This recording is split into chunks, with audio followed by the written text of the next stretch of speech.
Erin, where are you? Answer now! Erin! Oh, hello. It's been a while. And why is that? Oh, I remember, because you haven't messaged me for 2 whole goddamn months. Good grief, young lady. Huh? Don't give me huh. I don't need to hear any attitude from you. I see you still got no awareness of the fact that you're a wife of this household. No, but... When your mother-in-law kindly goes out of her way to message you, you put whatever you're doing aside and respond immediately. That's one of the rules you live by as my son's wife. If you understand, please be more mindful next time. I am not done speaking yet. Quit your butting in and listen to what your mother-in-law has to say. Oh. Firstly, I recently saw a new apartment where you two got together for the first time. The place you went to live after you moved out? Our new apartment? And my God, you haven't been doing the housework at all, have you? The room was filthy. There were clothes scattered all over the floor and tissues left tossed all over the place. You didn't even wash the pots and pans. I've never seen such a sorry state. How could you call that place a home? Are there sweet wrappers and a ready meal? Hamburger boxes flowing out of the garbage all over the floor. Not to mention the mountain of empty beer cans on the table. My little Seth doesn't drink alcohol, so they could only be yours. They were, weren't they? Admit it. No, I have allergies and break out in rashes when I drink alcohol. Be quiet, young lady. I did not give you permission to speak. Oh, sorry. To top it all off, the place was covered in dust. You haven't been vacuuming at all, have you?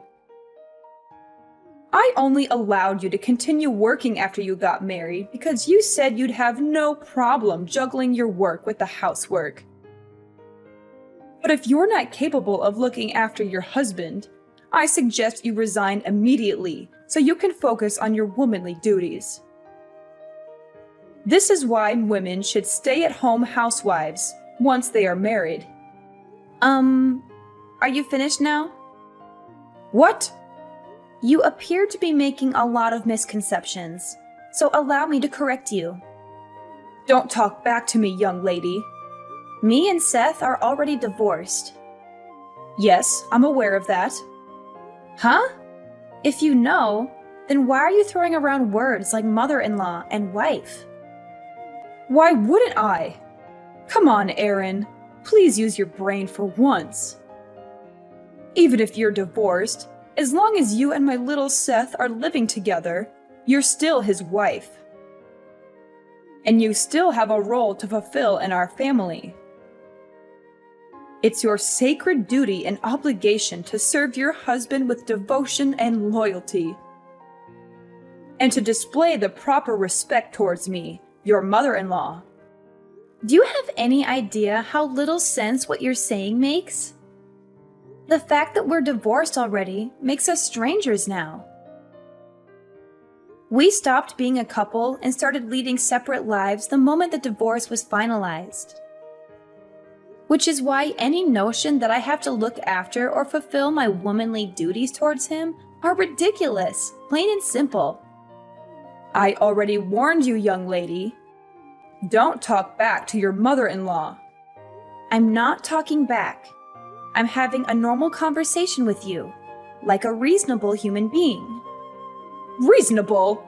Which part? Let me say it once more. I'll make it crystal clear this time to help you understand. Any woman who doesn't look after her husband is a failure of a wife. If you can't keep on top of the housework while working, then hurry up and quit your job already. How about I contact your company and tell them you've decided to step down to focus on being a housewife? No, stop it. I don't think there's any danger of them taking a resignation declared by some stranger over the phone seriously. But I don't want to cause them any inconvenience. Then just quit now while you still have some dignity left. Let's face it, after seeing how lazy you are at home, you're probably a burden to them too. I'm not a burden, actually. I'm a high-valued employee. And besides, if I want to quit, I wouldn't be able to make ends meet. Oh, don't talk such nonsense. Are you seriously saying that my little Seth's salary alone isn't enough to keep you going? But I already told you we're not living that kind of life together anymore. I think what you meant to say is that you're a shameful disappointment of a wife.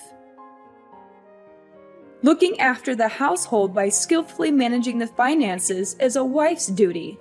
But we already divorced, and I'm not his wife anymore. How many times do I have to say it? Lord, give me strength. Give it a rest. You're like a broken record. Just because you're divorced doesn't mean you can start neglecting the housework and living like swamp rats. Oh, my poor Seth. In that case, you're wasting your time. I live in a different state now. What? My company offered me a transfer as soon as the divorce went through. So I took them up on it and moved out of the state. Good grief. A wife who goes off on solo business ventures away from her family? I've never heard anything so absurd in my life. Like I told you, I'm not your son's wife anymore. And you're not my family. Quit your job and come back immediately. Huh? That said, I may be firm, but I'm also kind.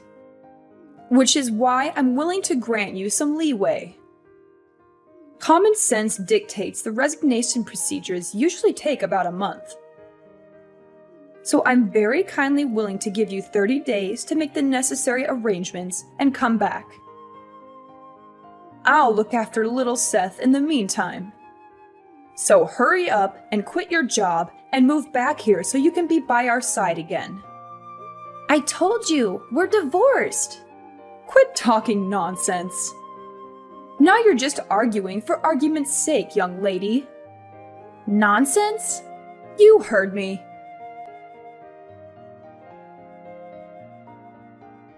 Hey, Seth.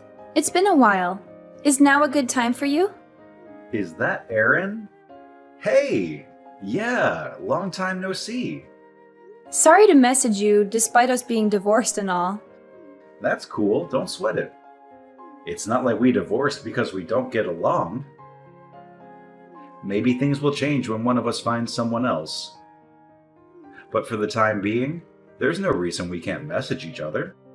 Yeah, I guess you're right. Thanks. Anyway, what's up? I want to speak to you about your mom. Huh? My mom? She's not causing problems again, is she? Darn it. Well, you could say she's causing problems. It's more that she doesn't listen to a word I say. It's like talking to a brick wall. What happened? Well, to sum it up, even if you are divorced, as long as you two live together, you're Seth's wife. And as long as you're his wife, you need to look after him. If you can't keep on top of the housework while working, then quit your job. That's basically the gist of it. What did you say to her?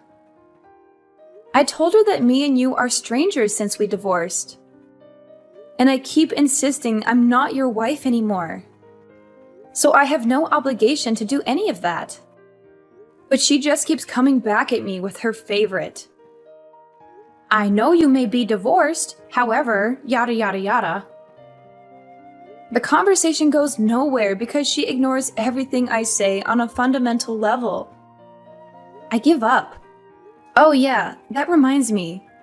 Just like always, she refers to you as her little Seth. It's like you're an 8-year-old kid to her. Oh, I'm sorry. Does it still upset you? Well, about that. As soon as our divorce went through, my dad also moved out. and now my parents are living separately. Ever since then, her over-interfering in my life reached levels previously unimaginable.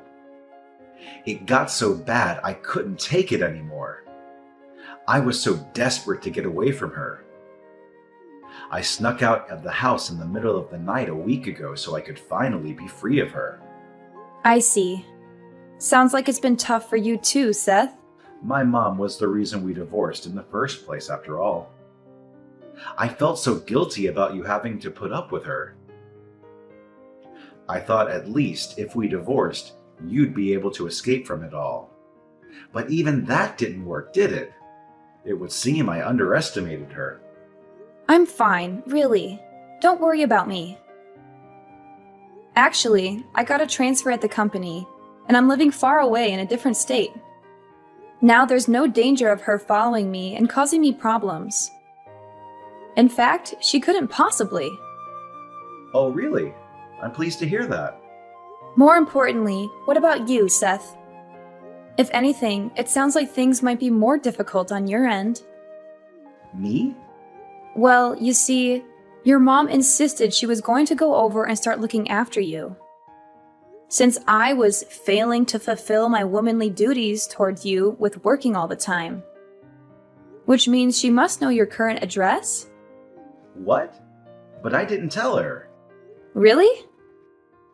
Based on the messages yesterday, I kind of got the impression she was already at your apartment. Is there a chance she found your new address somehow and snuck in while you weren't home? No, I really don't think that's possible. You sure? I got a transfer at work the other day too. I'm staying at a company-provided dormitory right now. The rules state that non-employees aren't allowed to enter without permission under any circumstances, even visiting family members. It's a long way from Mom's house. I don't think she can make it this far out, even if she did know my address. I see. Huh. Yeah, it's a mystery. You can say that again. Well, whatever. It's not like she can actually do anything to me. You don't mind? I have absolutely no intention of going back to the family home. I don't even read her messages these days. To be honest, I was thinking of blocking her soon.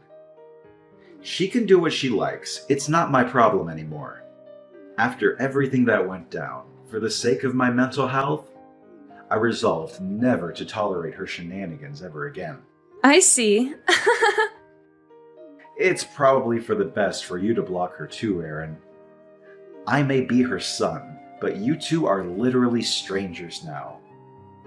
There's no reason you should have to put up with her irritating messages. You make a good point. I couldn't help but feel a little wary about what she was planning on doing next.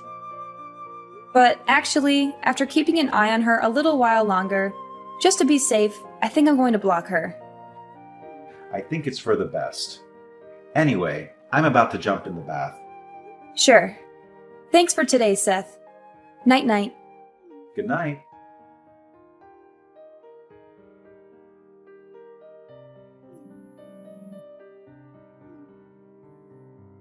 Aaron, answer! What the hell is going on? You've got some explaining to do. What do you mean? Some strange woman walked in while I was cleaning little Seth's room. She yelled, "Who are you? What are you doing in my apartment?"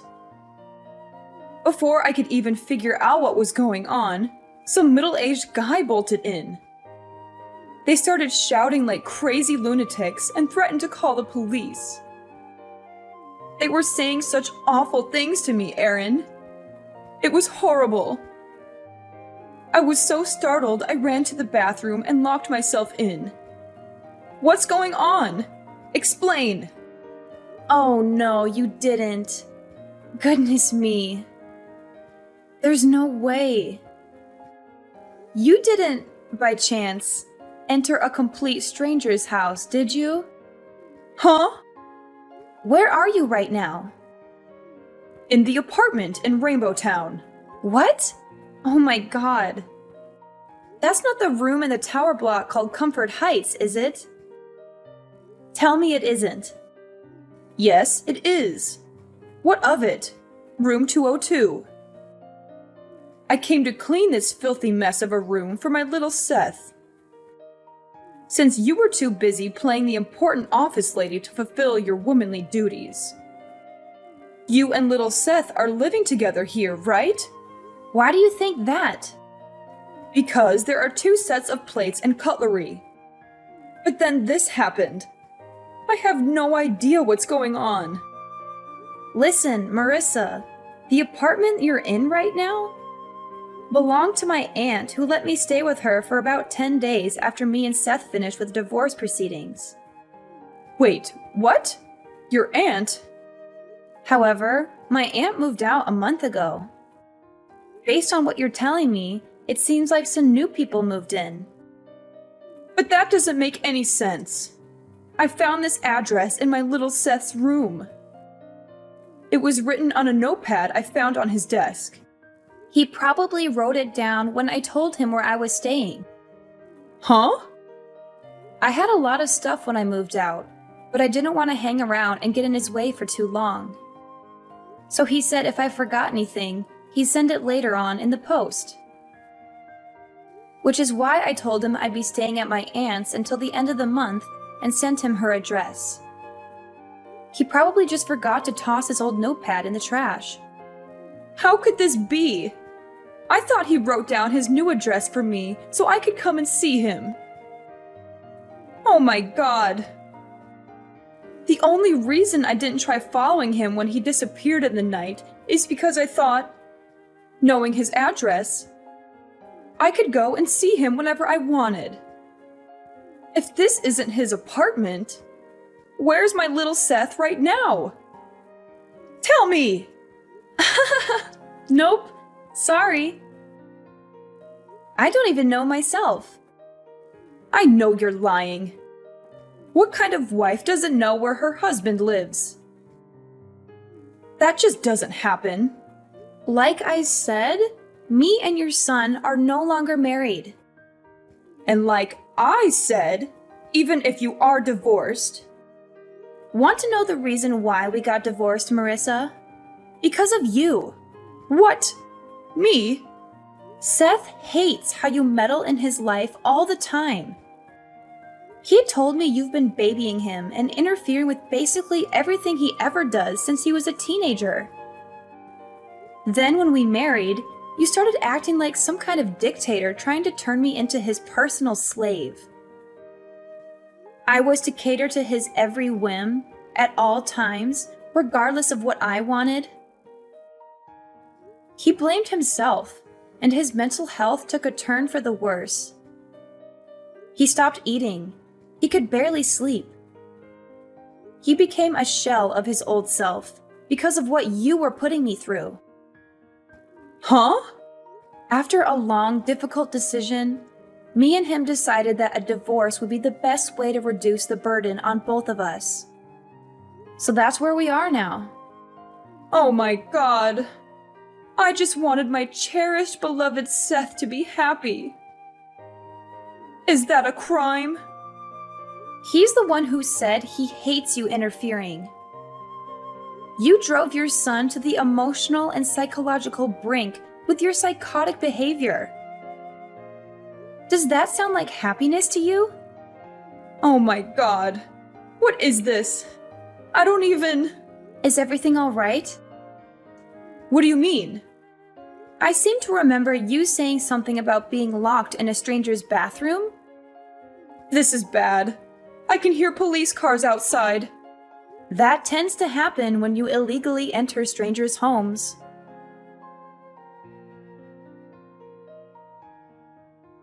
Firstly, as for how my ex-mother-in-law managed to get into a stranger's apartment, it turned out the couple who were living there forgot to lock the door when they both went out for work, so she was able to creep in unnoticed. She found a key. They left it out on the table, and she took it upon herself to have a copy made at a local locksmith. She returned to the empty apartment for several consecutive days while its inhabitants worked, where she continued diligently looking after her son. Eventually, she ran into the poor, unsuspecting couple one day as they came back from work.